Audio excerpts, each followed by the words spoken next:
بسم اللہ الرحمن الرحیم الحمد للہ وحدہ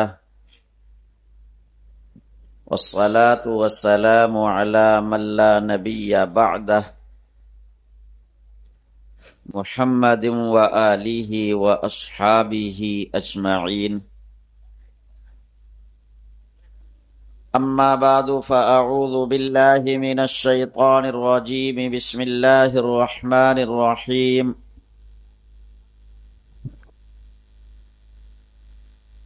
قل هل يستوي الذين يعلمون والذين لا يعلمون وقال سبحانه وتعالى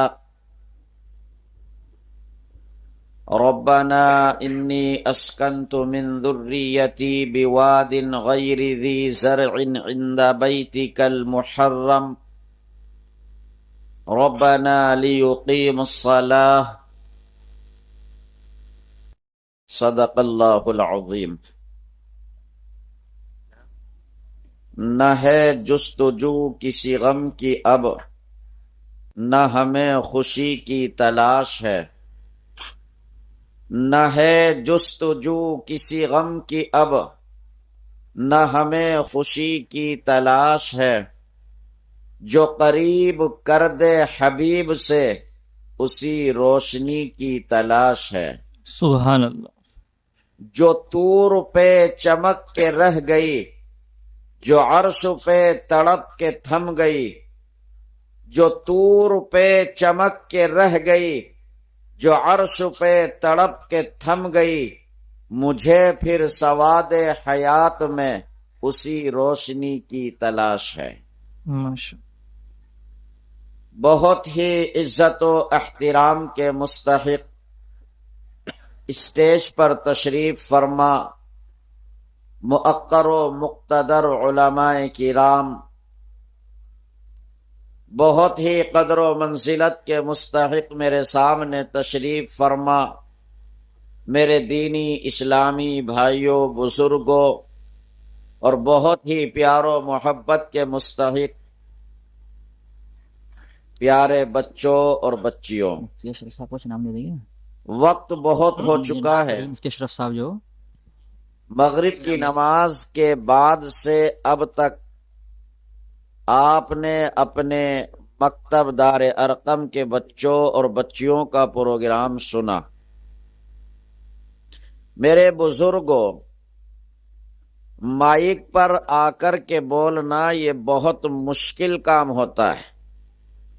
وہ لوگ جو اپنی بیٹھکوں پر، چوپالوں پر، چوراہوں پر، دکانوں پر بیٹھ کر گھنٹوں گھنٹوں باتیں کرتے ہیں، جو کئی گھنٹے ان کی زبانیں ٹر ٹر کرتی ہیں، بولتے نہیں تھکتے، اگر ان سے 2 منٹ کے لیے مائک پر آ کر کے بولنے کے لیے کہا جائے تو وہ نہیں بول سکتے۔ میرے دوستو، تمہارے وہ بچے جو دار ارقم سے نہ جڑتے، اس مکتب میں نہ آتے، تو ان کی اتنی عمر تھی کہ شاید وہ اپنی بات کو اپنے والدین کے سامنے بھی صحیح طور پر نہ پیش کر سکتے تھے، لیکن ہمارے عزیز مولانا مفتی محمد شہباز صاحب زیدہ مزدہم نے آپ کے بچوں پر وہ محنت کی اور ایسی توجہ اور لگن سے ان کو پڑھایا، اور ان کے اندر وہ صلاحیت اور استعداد پیدا کی کہ وہ تمہارے بچے جو گھر میں صحیح طور پر اپنے گھر والوں سے بات کرنے کی ہمت اور جرأت نہ رکھتے تھے، آج وہ مائک پر آنے کے بعد اپنے ما فی الضمیر کو بہت شاندار انداز میں اور بہت بے باکی کے ساتھ پیش کر رہے ہیں۔ میرے رب کی قسم، یہ مفتی صاحب کی زندہ کرامت ہے اور آپ لوگوں کی توجہ اور آپ کی لگن کا ثمرہ ہے۔ میں ایک بار نہیں 1000 بار مفتی صاحب کو مبارکباد دیتا ہوں کہ آپ نے ان بچوں کو جن کو صحیح معنی میں ناک صاف کرنی بھی نہیں آتی، آپ نے ان کے ساتھ ایسی لگن اور محنت کے ساتھ اور اس طرح سے آپ نے ان کے ساتھ کوشش کی ہے کہ وہ بچے مائک پر آ کر اتنے شاندار انداز میں اپنے مافی ضمیر کو ادا کر رہے ہیں کہ گھنٹوں گھنٹوں بیٹھک پر بولنے والا بھی وہ مائک کے سامنے نہیں بول سکتا۔ میں ان بچوں کے لیے یہی کہوں گا کہ زمانہ ناز کرتا ہے، ناز کو بھی ناز ہے، زمانہ ناز کرتا ہے، ناز کو بھی ناز ہے، تم بلندی پر رہو، دل کی یہی آواز ہے۔ میرے بھائیو، منڈھالے سے میرا رشتہ اور تعلق ایسا ہے، مجھے ایسا لگتا ہے منڈھالے میں آ کر کے کہ یہ میری اپنی بستی ہے، اور آپ لوگوں سے مل کر یہ احساس ہوتا ہے کہ آپ میرے اپنے پریوار کے کنبے کے لوگ ہیں۔ کوئی بھی پروگرام ہو، چھوٹا یا بڑا، میں یہاں حاضر ہوتا ہوں۔ ہمارے برادر مکرم مفتی محمد احمد صاحب اور دوسرے مدرسے والے بھی ہر پروگرام میں مجھے حکم دیتے ہیں اور میں حاضر ہوتا ہوں۔ اس لیے کوئی زیادہ لمبی چوڑی تقریر تو نہیں کرنی، بارہا آپ حضرات نے مجھے سنا، لیکن یہ حقیقت اور واقعہ ہے کہ آج کے اس مختصر پروگرام میں آ کر کے اور بچوں کا پروگرام سن کر کے طبیعت بہت خوش ہوئی ہے۔ اللہ تعالی مفتی محمد شہباز صاحب کو جزائے خیر عطا فرمائے۔ میرے بھائیوں، ایک بات مجھے آپ سے عرض کرنی ہے۔ اب سے اگر 50-60 سال پہلے ہم جاتے ہیں اور اس ماحول کو دیکھتے ہیں تو تعلیم کا چرچا اور اتنا دور دورہ نہیں تھا۔ اب بھی ایسے لوگ موجود ہیں جو اپنا نام لکھنا بھی نہیں جانتے، وہ اپنے دستخط نہیں کر سکتے۔ تعلیم کا زیادہ کوئی رواج اور چرچا نہیں تھا، لوگ تعلیم سے بہت دور تھے۔ لیکن مسلمانوں، ہم اس سماج اور معاشرے پر نظر ڈالتے ہیں جہاں تعلیم کا فقدان تھا، جہاں لوگوں میں زیادہ پڑھنے کا رواج نہیں تھا، لیکن اس سماج اور معاشرے میں محبت تھی، پیار تھا، ہمدردی تھی، ایک دوسرے سے رکھ رکھاؤ تھا، تعلقات کا لحاظ کیا جاتا تھا۔ اگر گھر پر مہمان آ جائے، ہفتوں گزر جاتے تھے، میزبان ان کی ضیافت کرتا تھا، پیشانی پر کوئی شکن نہیں آتی تھی، ماں باپ کا احترام کیا جاتا تھا، چھوٹوں بڑوں کا لحاظ رکھا جاتا تھا۔ اپنے خاندان اور قبیلوں کے سامنے کوئی بولنے کی جرت اور ہمت نہ کرتا تھا۔ کسی بیٹے کو ہمت نہیں کہ والد کے سامنے لب ہلا سکے، کسی لڑکی کو یہ ہمت نہ ہوتی تھی کہ ماں اور دادی کے سامنے بول سکے۔ اس سماج اور معاشرے میں اگرچہ تعلیم نہیں تھی، لیکن محبت تھی، پیار تھا، ہمدردی تھی، ایک دوسرے کا تعلق کا لحاظ کیا جاتا تھا۔ مسلمانوں، آج تعلیم کا رواج ہوا،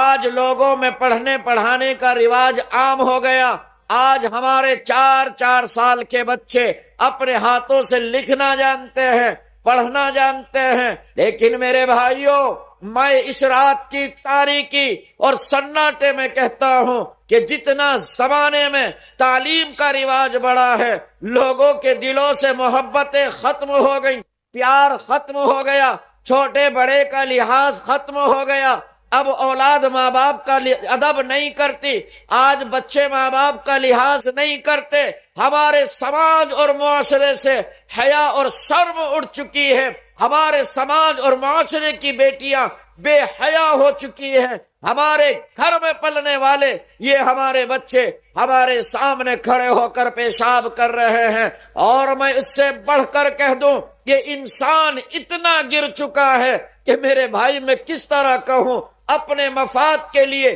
ضلع کے ضلع خالی کر دیں، صوبے کے صوبے خالی کر دیں، ارے انسانی سروں کے ڈھیر لگا دیں۔ میں پوچھنا چاہتا ہوں کہ تعلیم بڑھی تو ادب بڑھنا چاہیے تھا، تعلیم عام ہوئی، لحاظ اور احترام بڑھنا چاہیے تھا، ایک دوسرے کا خیال ہونا چاہیے تھا، شرم و غیرت ہمارے اندر آنی چاہیے تھی، ماں باپ کی تعظیم بڑھنی چاہیے تھی، لیکن خدا را یہ کیا ہوا، تعلیم آئی تو لوگوں میں ادب چلا گیا، لحاظ ختم ہو گیا، احترام ختم ہو گیا، ایک دوسرے کے تعلق فنا ہو چکے ہیں، مفاد پرستی آ چکی ہے۔ یاد رکھنا میرے بھائیوں، ہم نے اپنے بچوں کو پڑھایا تو ہے، ہم نے اپنے بچوں کو تعلیم تو دلائی ہے، لیکن ان کی تعلیم کے لیے ہم نے ان کی جس درسگاہ کا انتخاب کیا ہے، ہم نے اپنے بچوں کی تعلیم کے لیے جس کورس کا انتخاب کیا ہے، وہ درسگاہ اور وہ کورس آخری پیغمبر محمد الرسول اللہ صلی اللہ علیہ وسلم کی تعلیمات سے خالی ہے، لہذا آج کا تعلیم یافتہ پڑھنے کے بعد بھی جاہل نظر آتا ہے۔ بے شک۔ ہم نے اپنے بچوں کو پڑھایا ضرور ہے، ہم نے اپنے بچوں کو تعلیم ضرور دلائی ہے، ہم نے اپنے بچوں کی تعلیم کا نظم ضرور کیا ہے، ہم نے بچوں کو پڑھانے کا انتظام کیا ہے، موٹی رقم بھی خرچ کی ہے، لیکن ان کی جس تعلیم گاہوں کا ان کے لیے انتخاب کیا گیا، جس کورس اور نصاب کو منتخب کیا گیا، وہ تعلیم گاہیں اور وہ کورس اور نصاب آخری پیغمبر محمد الرسول اللہ صلی اللہ علیہ وسلم کی تعلیمات سے خالی ہے۔ لہذا نتیجہ یہ ہوا کہ ہماری نسل تعلیم کے بعد بھی جاہل نظر آ رہے ہیں، اور دنیا میں وہ سب کچھ ہو رہا ہے کہ انسان نہیں حیوان شرما جائے۔ میرے بھائیوں، اگر آپ تعلیم کے ساتھ ساتھ بڑوں کا احترام چاہتے ہیں، چھوٹوں پر شفقت چاہتے ہیں، ماں باپ کا ادب چاہتے ہیں، آپ اپنے معاشرے اور سماج میں غیرت مند انسانوں کو دیکھنا چاہتے ہیں، ماں باپ کی خدمت چاہتے ہیں، تو یاد رکھنا میرے بھائیوں، آپ اپنے بچوں کی تعلیم کے لیے ان درسگاہوں کا انتخاب کرو، ان تعلیم گاہوں کا انتخاب کرو، وہ کورس اپنے بچوں کے لیے منتخب کرو جہاں آخری پیغمبر محمد الرسول اللہ صلی اللہ علیہ وسلم کی تعلیمات شامل ہیں۔ اگر یہ ہمارے بچے نبی آخر الزمان محمد الرسول اللہ صلی اللہ علیہ وسلم کی تعلیمات سے دور رہے تو یاد رکھنا میرے بھائی، تو کتنا ہی ان پر خرچ کر کے اعلیٰ تعلیم ان کو دلا دے، یہ انسان نہیں بن سکتے۔ اگر آپ نے اپنے بچوں کی تعلیم پر خرچ کیا اور ان کو اس درسگاہ میں داخل کیا، وہ کورس وہ نصاب ان کی تعلیم میں شامل کیا جس میں آخری پیغمبر محمد الرسول اللہ صلی اللہ علیہ وسلم کی تعلیمات شامل ہیں، تو پھر دیکھنا میرے بھائیوں، معاشرے اور سماج میں امام مالک جیسے انسان پیدا ہوں گے۔ حضرت امام مالک وقت کا بڑا فقیہ اور محدث ہے، امت کا ایک بڑا طبقہ ان کے فقہ اور فتاوی پر عمل کرتا ہے۔ حضرت امام مالک جب رات کو گھر آتے ہیں، اپنی والدہ کے قدموں کو چومنے لگتے ہیں، ماں کے پیروں کے تلووں کو چومتے اور بوسہ دیتے ہیں۔ ماں کہتی ہے، لخت جگر، تو اتنا بڑا امام، اتنا بڑا محدث، اتنا بڑا فقیہ، امت کا بڑا طبقہ تیرے فقہ و فتاوی پر عمل کرتا ہے، لوگ تیرے مسائل پر عمل کرتے ہیں، امت تیری تقلید کرتی ہے، بڑے بڑے لوگوں کو پڑھاتا ہے، حدیث کا درس دیتا ہے، فقہ پڑھاتا ہے، لخت جگر تو عالم ہو کر، اتنا بڑا محدث اور فقیہ ہو کر میرے قدموں کو کیوں چومتا ہے، میرے تلووں کو زبان کیوں لگاتا ہے؟ امام مالک کہتے ہیں، اماں جان، میں آپ کے قدموں کو نہیں چوم رہا ہوں، میں تو اپنی جنت کو چوم رہا ہوں۔ ماں کے قدموں کے نیچے جنت ہے۔ اللہ ماشاء۔ میرے دوستو، اگر آپ اپنی اولاد سے یہ توقع چاہتے ہیں، یہ امید لگائے رکھتے ہیں، آپ ان سے یہ امید وابستہ کرتے ہیں یہ ہمارے قدموں کو چومیں، تو یاد رکھنا میرے بھائی، اگر کہو تو تمہارے پیر پکڑ کر کہوں، ان کی تعلیم میں، ان کے کورس میں آخری پیغمبر محمد الرسول اللہ صلی اللہ علیہ وسلم کی تعلیمات کو شامل کرنا پڑے گا۔ ہم منع نہیں کرتے آپ عصری تعلیم نہ دلائیں، ہم بالکل منع نہیں کرتے آپ ان کو اسکول اور کالج نہ پڑھائیں، آپ ان کو عصری اور دنیاوی تعلیم نہ دلائیں، آپ ان کو بڑی بڑی پوسٹ پر پہنچائیں، جتنا چاہیں آپ اپنے بچوں کو پڑھائیں، لیکن یاد رکھنا میرے بھائی، کچھ نہ کچھ وقت فارغ کر کے آپ ان کو مکتب میں ضرور بھیجیں۔ یہ خوش قسمتی ہے آپ کی کہ آپ کی بستی میں 2 مدرسے ہیں اور یہ مکتب ہے۔ یہاں پر تمہارے بچوں کو آخری پیغمبر محمد الرسول اللہ صلی اللہ علیہ وسلم کی تعلیمات سے آشنا کرایا جائے گا، جو مقصد زندگی ہے وہ سکھایا جائے گا، تو انشاءاللہ سماج میں صالحیت آئے گی، اور جو صالح معاشرہ محمد الرسول اللہ صلی اللہ علیہ وسلم نے اپنے صحابہ کو دیا تھا، پھر سے وہی معاشرہ وجود میں آئے گا۔ ہم رونا روتے ہیں، ہم شکوے کرتے ہیں، ہم بار بار کہتے ہیں ہماری اولاد نافرمان ہے، ہماری اولاد ہمارا کہا نہیں مانتی، ہمارے بچے ہماری فرما برداری نہیں کرتے۔ میرے دوست، تو نے اس کا بنیادی حق مارا ہے۔ تیری اہم ذمہ داری کہ تو اپنے بچے کو آخری پیغمبر محمد الرسول اللہ صلی اللہ علیہ وسلم کی تعلیمات سے آراستہ کرتا۔ اس مکتب میں یہی سکھایا جاتا ہے جو ہماری بنیادی ضرورت اور مقصد زندگی ہے۔ جہاں جہاں بھی یہ مکتب کا نظام ہے، بچوں میں بڑی صلاحیتیں ہوتی ہیں۔ جہاں جہاں بھی یہ مکتب کا نظام ہے، ان بچوں کی شاندار تربیت ہوتی ہے۔ وہ بچے اپنا ایک نمایاں کردار ادا کرتے ہیں سماج اور معاشرے میں۔ ایک بچے کو کتنی احادیث یاد ہونی چاہیے، کہ آیتوں کا ترجمہ ہونا چاہیے، عقائد جو بنیادی ضرورتیں ہیں وہ ہمارے بچوں کو یاد ہوتا ہے، ہمارے بچوں کو صحیح غلط کا علم ہوتا ہے۔ ایک مسلمان کو بحیثیت مسلمان کس طرح سماج اور معاشرے میں زندگی گزارنی ہے، یہ اس مکتب کی دین ہے۔ آپ خوش قسمت ہیں۔ میں یہ سمجھتا ہوں کہ جتنے بچے یہاں بیٹھے ہیں، ان کے والدین سرپرستوں کو یہاں ہونا چاہیے تھا۔ اگر یہاں میری مائیں بہنیں ہیں تو میں ان سے بھی کہوں گا، آپ اپنی قسمت پر ناز کرو کہ تمہاری بستی میں ایسے مدرسے اور مکتب موجود ہیں جہاں آپ کے بچوں کی صحیح تعلیم و تربیت ہو سکتی ہے۔ جا کر کے دیکھو ان بستیوں کو جو اپنے بچوں کو پڑھانا چاہتے ہیں، لیکن وہاں ادارے اور مکتب نہیں ہیں، وہ محروم ہیں، وہ نہیں پڑھا سکتے۔ لیکن افسوس، جہاں پر یہ نعمتیں ہوتی ہیں اس جگہ کے لوگ اس کی ناقدری کرتے ہیں، اس سے خاطر خواہ فائدہ نہیں اٹھاتے۔ آج سے ہماری مائیں بہنیں اس مجلس سے یہ عزم و ارادہ کریں کہ صبح کو ہم اپنے بچے کا منہ دھلا کر، یا جو بھی مکتب کا ٹائم ہے اس وقت اپنے بچے کو تیار کر کے خود پردے میں ہو کر اپنے بچے کی انگلی پکڑ کر ہم مکتب میں لے جائیں گے۔ ہمارے ملک میں بہت سے ایسے مقامات اور صوبے ہیں جہاں پر یہ خوشنما منظر دیکھنے کو ملتا ہے۔ یہ اسلام کی شہزادیاں اور باندیاں اپنے بچوں کو صاف ستھرا کر کے مدرسے کی لباس اور پوشاک پہنا کر کے ان کی انگلیاں پکڑ کر کے مدرسے اور مکتب میں چھوڑ کر آتی ہے۔ خدا کی قسم فرشتے بھی رشک کرتے ہوں گے ان ماں پر کہ حوا کی بیٹی تجھ سے یہی امید تھی، تو نے پہلے بھی اسلام کے لیے قربانیاں دی تھی، آج بھی اسلام کو تیری یہ ادا پسند ہے کہ تو اپنے لخت جگر کا اپنی بیٹی بیٹے کا ہاتھ پکڑ کر مکتب میں اللہ کا قرآن پڑھنے کے لیے، دین پڑھنے کے لیے چھوڑ کر کے آ رہی ہے۔ یہ فضا ہر بستی میں قائم ہونی چاہیے۔ ہر ماں کی ذمہ داری ہے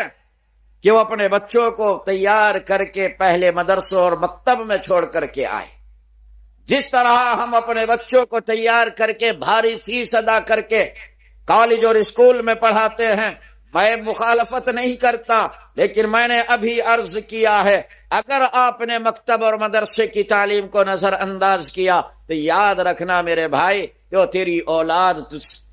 پڑھنے کے بعد بھی جاہل نظر آئے گی اور آپ کو اس سے خاطر خواہ فائدہ نہیں ہو پائے گا۔ ضروری ہے کہ ہم ان کو مکتب میں داخل کریں اور ان کو آخری پیغمبر محمد الرسول اللہ صلی اللہ علیہ وسلم کی تعلیمات سے آشنا کرائیں۔ تو میں عورتوں کے حوالے سے عرض کر رہا تھا، اگر ہماری مائیں بہنیں یہ عزم و ارادہ کر لیں اور یہ ٹھان لیں کہ ہمیں اپنے بچوں کو اس کے وقت پر مکتب چھوڑ کر کے آنا ہے اور اپنے بچوں کو مکتب میں ضرور پڑھانا ہے، اور جو اس کی فیس ہے وہ بھی ادا کرنی ہے، تو یہ عورتیں اگر چاہیں تو کر سکتی ہیں۔ بے شک عورتیں صنف نازک ہوتی ہیں، لیکن اللہ نے ان میں یہ طاقت اور صلاحیت رکھی ہے کہ وہ جو کچھ ٹھان لیتی ہیں، جو ارادے کر لیتی ہیں، وہ کر گزر جاتی ہے، ان کو کوئی روک نہیں سکتا۔ ہم نے کتنے لوگوں کو یہ کہتے ہوئے سنا کہ آج میں جس منصب پر ہوں، میں جس عہدے پر ہوں، میں جو کچھ آج اس دنیا میں ترقی کر رہا ہوں، یا جو ڈگریاں میں نے حاصل کی ہیں، میں جس پوسٹ پر ہوں، میرا والد نہیں چاہتا تھا، ابو جان پڑھانا نہیں چاہتے تھے، یہ میری ماں کی محبت، میرے ماں کی جذبات تھے، یہ میری ماں کا پیار اور اس کی محنت تھی، میں اپنی ماں کی وجہ سے اس منصب کو پا سکا ہوں، ورنہ اگر میری ماں نہ چاہتی تو شاید میں جاہل رہتا۔ کتنے لوگ ہیں جو یہ کہتے ہیں، اور اسلام کی باندی، اسلام کی شہزادی، جب تو اپنے بچے کو بھاری فیس ادا کر کے ایک بڑا ڈاکٹر، انجینئر اور کوئی دنیاوی منصب دلا سکتی ہے، میری بہن کیا تو اس کو مکتب میں اپنی مرضی اور اپنی انہی حسین جذبات کو لے کر کے، اسی محبت اور پیار کے حوالے سے اس کو مکتب میں چھوڑ کر نبی کا سچا غلام بھی بنا سکتی ہے۔ بے شک عورت اگر چاہے تو کر سکتی ہے۔ آپ اگر چاہیں کہ یہ مکتب اور آگے بڑھے اور ہمارا جو بچہ اور بچی مدرسے اور مکتب میں جا سکتی ہے، ہم اس کی فیس بھی ادا کریں گے اور وقت پہ مدرسے میں مکتب میں داخل بھی کریں گے۔ عورت اگر یہ ٹھان لے تو اس کے لیے آسان ہے، یہ کر سکتی ہے۔ ذرا سوچئے، ماں نے ایک بچے کو صبح کو اٹھایا، جاؤ بیٹا اسکول جاؤ، بچے نے انکار کر دیا، ضد پر اڑ گیا، میں آج اسکول نہیں جاؤں گا، میں آج پڑھنے نہیں جاؤں گا۔ ماں نے اس کو ڈانٹا نہیں، جھڑکا نہیں، گالی نہیں دی، برا بھلا نہیں کہا، مارا نہیں۔ ماں کہنے لگی، بیٹے اگر آج تم پڑھنے کے لیے گئے، اسکول گئے، میں نے تمہارے ابو سے بات کر رکھی ہے، تمہیں شاندار سائیکل دلاؤں گی، آج میں تمہیں بہترین کھانا دوں گی، کل سے زیادہ پیسے دوں گی، دوپہر کو واپس آؤ گے، تمہاری من پسند چیز تیار کر کے تمہیں کھلاؤں گی۔ وہ ضدی بچہ جو اڑا ہوا تھا، ماں نے اس انداز میں اس کو سمجھایا کہ وہ فوراً اپنے بستر سے اٹھ کر اسکول جانے کے لیے آمادہ اور تیار ہو گیا۔ اللہ نے عورتوں میں یہ صلاحیت رکھی ہے، عورتیں اگر چاہیں تو یہ کر سکتی ہے، اور ان کے گھروں میں تعلیم کا شاندار چرچا ہو سکتا ہے، ان کی اولاد دنیاوی اور اخروی تعلیم سے آسانی سے آراستہ ہو سکتی ہے۔ ہم عورتوں کی ذمہ داری ہے کہ ہماری مائیں بہنیں ایک لمحے کے لیے اپنے دل پر لے لیں اور یہ طے کر لیں کہ ہمارے گھر آنگن میں اللہ نے جو اولاد کی نعمت دی ہے، ہم اپنی اس اولاد کو دینی اور عصری تعلیم سے آراستہ کریں گے، اور جو کچھ ان کا خرچ ہوگا ہم اس کو بھی پورے طور پر ادا کریں گے۔ مسلمانوں، آج سب سے زیادہ بے حسی اور سب سے زیادہ بخل اگر کسی قوم میں ہے تعلیم کے نام پر تو وہ مسلمان میں۔ دوسری قومیں بھاری بھاری فیس آسانی سے اپنے بچوں کی ادا کر دیتے ہیں۔ کالج میں، اسکول میں، مدرسوں میں پڑھنے والے اگر مسلم بچے ہیں تو وہاں سے شکایتیں آتی ہے کہ ان کی فیس وقت پر ادا نہیں ہوتی۔ صورتحال یہ ہے کہ ہم اپنے بچوں کی شادیاں کریں، کوئی اور پروگرام ہو، مکان دکان بنانے کا پلان ہو، یاد رکھنا مسلمانوں کی تجوریوں کے منہ کھل جاتے ہیں، اور ایک ایک آدمی پوری زندگی کی رقم اور کمائی ایک ایک شادی میں پانی کی طرح لٹا دیتا ہے، اور جہاں تعلیم کا مسئلہ آتا ہے مسلمان کنگال ہو جاتا ہے، تعلیم کے نام پر اس کے پاس کچھ نہیں ہے۔ سچ بات ہے۔ حالانکہ ہونا تو یہ چاہیے تھا کہ دنیا بھر کے تمام خرچے بعد میں ہیں، سب سے پہلے اہم اور بنیادی چیز تعلیم ہے، ہم اپنے بچوں کی تعلیم پر خرچ کریں گے۔ کسی مسلم گھرانے میں فیس کے نام پر ٹال مٹول نہیں ہونی چاہیے تھی، لیکن سب سے زیادہ ہم لوگ اس سلسلے میں سستی اور کاہلی کرتے ہیں۔ ٹیچر بار بار، استاذ بار بار بچے سے کہتا ہے کل تمہیں کھڑا کر دیا جائے گا، تمہاری چھٹی بند کر دی جائے گی، کلاس سے اٹھا دیا جائے گا، آپ کے گھر سے فیس نہیں آ رہی۔ بچہ گھر جا کر روتا ہے، کہتا ہے، لیکن ماں باپ کو کوئی احساس نہیں ہوتا۔ میرے دوستو، آپ اس وقت کامیاب ہے کہ آپ نے جو کچھ حاصل کیا آپ اس کو اپنے بچوں کی تعلیم پر پہلے خرچی کریں، یہ بنیادی چیز ہے۔ تو میں یہ کہہ رہا تھا کہ اگر ہماری مائیں بہنیں چاہیں گی تو مسئلہ آسان ہو جائے گا۔ خلافت بنو امیہ کا زمانہ ہے، ایک شخص ہیں عبد الرحمن فروخ نامی، انہوں نے اپنی بیوی سے یوں کہا، بیگم صاحبہ میں 27 سال کے لیے خراسانی مہم پر جا رہا ہوں، اور اگر زندگی نے وفا کی تو واپس آؤں گا اور آپ سے ملاقات ہوگی، اور 30,000 اشرفیہ ان کے خرچ کے لیے دی۔ بیوی سے اجازت لی، بیوی نے اجازت دے دی اور یہ اللہ کا بندہ رخصت ہو گیا۔ جس وقت جا رہا تھا ان کی بیوی امید سے تھی، اپنی ایک امانت بیوی کے پیٹ میں چھوڑ کر جا رہا تھا۔ 27 سال کے بعد واپس آئے، گھر بیٹھے بیوی سے ملاقات کی، کھانا کھایا، کچھ دیر کے بعد کہنے لگے، بیگم ہم نے آپ کو 30,000 اشرفیہ دی تھی، ذرا ان کا حساب دے دو۔ بیوی کہنے لگی، میرے سرتاج اتنی جلدی کیا ہے، ایک طویل زمانے کے بعد آئے ہو، پہلے جیسی وہ محبت نہ رہی، آپ ہمارے ساتھ رہیں گے، بیٹھیں گے، چند دن گزاریں گے، محبت پیدا ہوگی، ایک دوسرے میں پہلے جیسا پیار آئے گا، تم مجھ سے مانوس ہوں گے، میں آپ سے مانوس ہوں گی، گھر میں ایک دوسرے کے ساتھ مل کر رہیں گے، پھر کسی وقت مناسب موقع پر آپ کو حساب دے دیا جائے گا۔ ان کی سمجھ میں آ گئی۔ رات کو عشاء کی نماز پڑھنے کے لیے مسجد گئے، نماز کے بعد انہوں نے دیکھا کہ مسجد میں ایک تخت بچھایا گیا، اس تخت پر قالین بچھائی گئی، قالین کے اوپر ایک شاندار کرسی رکھی گئی، اس کرسی پر ایک نوجوان عالم دین سر پر امامہ باندھے ہوئے ہے، ان کا نام ہے ربیعۃ الرائے، وہ کرسی پر آ کر بیٹھتے ہیں، بڑے بڑے علماء کو حدیث پڑھاتے ہیں، امام مالک جیسا محدث ان کی شاگردی پر فخر محسوس کرتا ہے۔ یہ عبد الرحمن فروخ نامی آدمی اپنے دل ہی دل میں سوچنے لگے، او میرے رب کتنے مقدروں والے ہوں گے وہ ماں باپ، کیسے خوش قسمت ہوں گے وہ والدین جس کو تو نے ایسا جوان عالم دین بیٹا عطا کیا ہے، کیسا چھریرا بدن ہے، کتنا حسین و جمیل ہے، بڑے بڑے علماء کو پڑھا رہا ہے، سر پر امامہ ہے، کیا عزت و وقار ہے، کرسی پر بیٹھا ہوا ہے، نبی کی احادیث پڑھا رہا ہے۔ رب کریم وہ کیسے مبارک لوگ ہیں جن کو تو نے ایسی اولاد دی ہے، وہ دل ہی دل میں سوچ رہے ہیں، اور ان ماں باپ کی قسمت پر ان کو رشک آ رہا ہے جن کو اللہ نے ایسا بیٹا عطا کیا ہے۔ واپس آئے،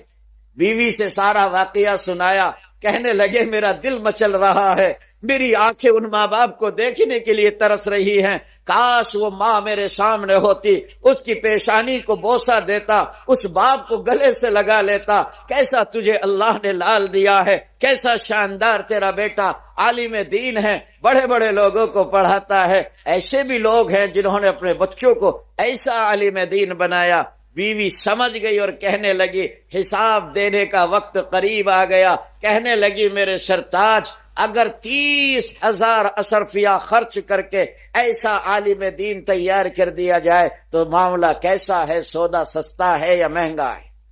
کہنے لگے پاگل ہو، 30,000 کی بات کرتی ہو، اگر 1,00,000 اشرفیہ خرچ کر کے بھی ایسا عالم دین تیار ہو جائے تو بھی سودا سستا ہے۔ کہنے لگی میرے سرتاج وہ خوش قسمت باپ کوئی اور نہیں ہے، وہ آپ ہی ہے، آپ کے جانے کے بعد اللہ نے آپ کو بیٹا دیا، یہ دنیا میں آیا، میں نے تیری 30,000 اشرفیہ خرچ کر کے تیرے بیٹے کو عالم دین بنایا ہے۔ مسلمانوں میں سچ کہتا ہوں، جس ماں کے پاس اکلوتا بیٹا ہو، 30,000 اشرفیہ ہو، 27 سال کے لیے اس کا خاوند جا چکا ہو، رب کعبہ کی قسم پوری بستی اور محلے میں اس بیٹے سے زیادہ بگڑا ہوا بیٹا کوئی اور نہیں ہو سکتا۔ لیکن یہ ماں ہے کہ اس عورت اور خاتون نے جب طے کر لیا کہ مجھے اپنے بچے کی تعلیم و تربیت کا خیال کرنا ہے اور اس کو پڑھانا ہے، تو اس بیٹے سے بڑا عالم دین بھی پھر اس بستی اور اس علاقے میں کوئی اور نہیں ہے۔ تو عورتیں اگر طے کر لیں کہ ہمیں اپنے بچوں کو پڑھانا ہے، ان کی تعلیم و تربیت کا انتظام کرنا ہے، تو آسانی سے آپ کر سکتے ہو۔ یہ پہلی ضرورت ہے۔ آپ اپنے بچوں کو دنیاوی تعلیم بھی دلائیں تو یاد رکھنا میرے بھائی، آپ اسلامی ماحول میں دلائیں، ایسے اسکول اور کالج میں دلائیں جہاں آخری پیغمبر کی تعلیمات شامل ہوں۔ آپ اپنے بچوں کو دینی ماحول میں پڑھاؤ، تب ہی جا کر کے یہ صحیح معنی میں ہماری اولاد ہمارے فرما بردار و مطیع ہو سکتے ہیں، اور صالح معاشرہ تب ہی وجود میں آ سکتا ہے جب یہ ہماری گودوں میں پلنے والی نسل اسلامی ماحول میں تعلیم حاصل کریں۔ بے شک میں نے قرآن کریم کی آیت پڑھی، اللہ تعالیٰ نے حضرت ابراہیم سے فرمایا تھا، ابراہیم یہ تیرا لخت جگر جو بڑی دعا اور تمناؤں کے بعد تجھے ملا ہے، جا پکڑ اپنے اس بیٹے کا ہاتھ اور اپنی بیوی کو ایک ایسی وادی میں چھوڑ آؤ، قرآن جس کو وادی غیر ذی زرع کہتا ہے، جو بنجر ہے، جس میں کاشت کی کوئی صلاحیت نہیں ہے، آپ ایسی جگہ پر اس کو چھوڑ آؤ۔ حضرت ابراہیم نے کہا، میرے پروردگار تیرا جو بھی حکم ہے مجھے منظور ہے۔ چنانچہ حضرت ابراہیم اپنے بیٹے اور بیوی کو لے کر کے جاتے ہیں، اور جہاں کعبۃ اللہ ہے اس وادی میں کعبۃ اللہ کے پاس اپنے بیوی بچوں کو وہاں چھوڑ دیا۔ خود حضرت ابراہیم نے فرمایا، ربنا انی اسکنت من ذریتی بواد غیر ذی زرع عند بیتک المحرم۔ میدان میں، جنگل میں، بنجر زمین میں حضرت ابراہیم رب کے حکم کے مطابق اپنی اولاد کو بسا رہے ہیں، اپنے لخت جگر کو چھوڑ رہے ہیں، اپنی بیوی کو چھوڑ رہے، لیکن یہ خدا کا خلیل کہتا ہے، رب کعبہ میں نے اس بنجر زمین میں وہ جگہ تلاش کی ہے جہاں تیرے محترم گھر کی بنیادیں ہیں، میں نے کعبے کی بنیادوں کے قریب اپنی اولاد کو چھوڑا ہے۔ ہم پوچھنا چاہتے ہیں، ابراہیم آپ نے اپنی اولاد کو اس بنجر زمین میں بیت حرام کی بنیادوں کے پاس کیوں آباد کیا؟ ابراہیم نے خود جواب دیا، ربنا لیقیم الصلاۃ، اور دو جہاں کے پروردگار میں نے بیت اللہ کے پاس اپنی اولاد کو اس لیے بسایا تاکہ وہ نماز قائم کر سکے۔ مسجد سے، مدرسوں سے، دینی ماحول سے اگر یہ اولاد وابستہ رہیں گی تو دین رہے گا، اگر اس سے الگ ہو گئی، دینی ماحول میں ان کی نشو نما نہ ہوئی، تو یاد رکھنا میرے بھائیوں، آپ ان کو جتنا چاہے پڑھا لیں، یہ جاہل ہی رہیں گے، ان کے اندر کوئی اسلامی بات نہیں آئے گی۔ اس لیے ہم احترام کے ساتھ کہتے ہیں، اگر کہو تو اپنی دستار تمہارے قدموں میں رکھ کر کہوں، آپ ان کو پڑھائیں ضرور، لیکن اسلامی ماحول میں ان کو پڑھائیں، اسلامی تعلیمات سے اور آخری پیغمبر کی تعلیمات سے ضرور ان کو آشنا کرائیں۔ وقت کی قلت ہے، شاید میں زیادہ بول گیا، کبھی پھر آیا تو انشاءاللہ آپ سے گفتگو ہوگی۔ جو کچھ کہا میرا رب مجھے بھی آپ کو بھی عمل کی توفیق عطا فرمائے، اور آپ یہاں سے یہ عزم و ارادہ کر کے جائیں، مرد بھی عورتیں بھی، کہ ہم پہلے نمبر پر اپنے مکتب اور مدرسوں کو آباد رکھیں گے، اور پہلی فرصت میں ہم اپنے بچوں کو دینی تعلیم دلائیں گے۔ اگر بھاری فیس بھی ادا کرنی پڑے تو ہم فیس بھی ادا کریں گے۔ اور میں ان بچوں سے کہوں گا، آپ خوش قسمت ہیں کہ اللہ نے آپ کو دنیاوی تعلیم کے ساتھ ساتھ مکتب اور مدرسے کی تعلیم سے جوڑا ہے۔ خوش قسمت ہیں اللہ کے وہ بندے، وہ بچے اور بچیاں جن کو قرآن و حدیث کی تعلیم کا موقع مل رہا ہے۔ اللہ پاک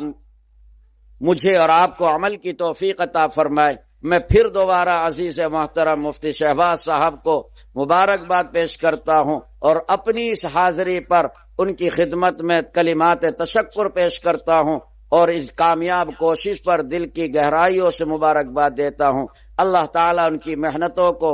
مثمر ثمرات فرمائے اور اس مکتب کو خوب خوب آباد فرمائے۔ وآخر دعوانا ان الحمد للہ رب العالمین۔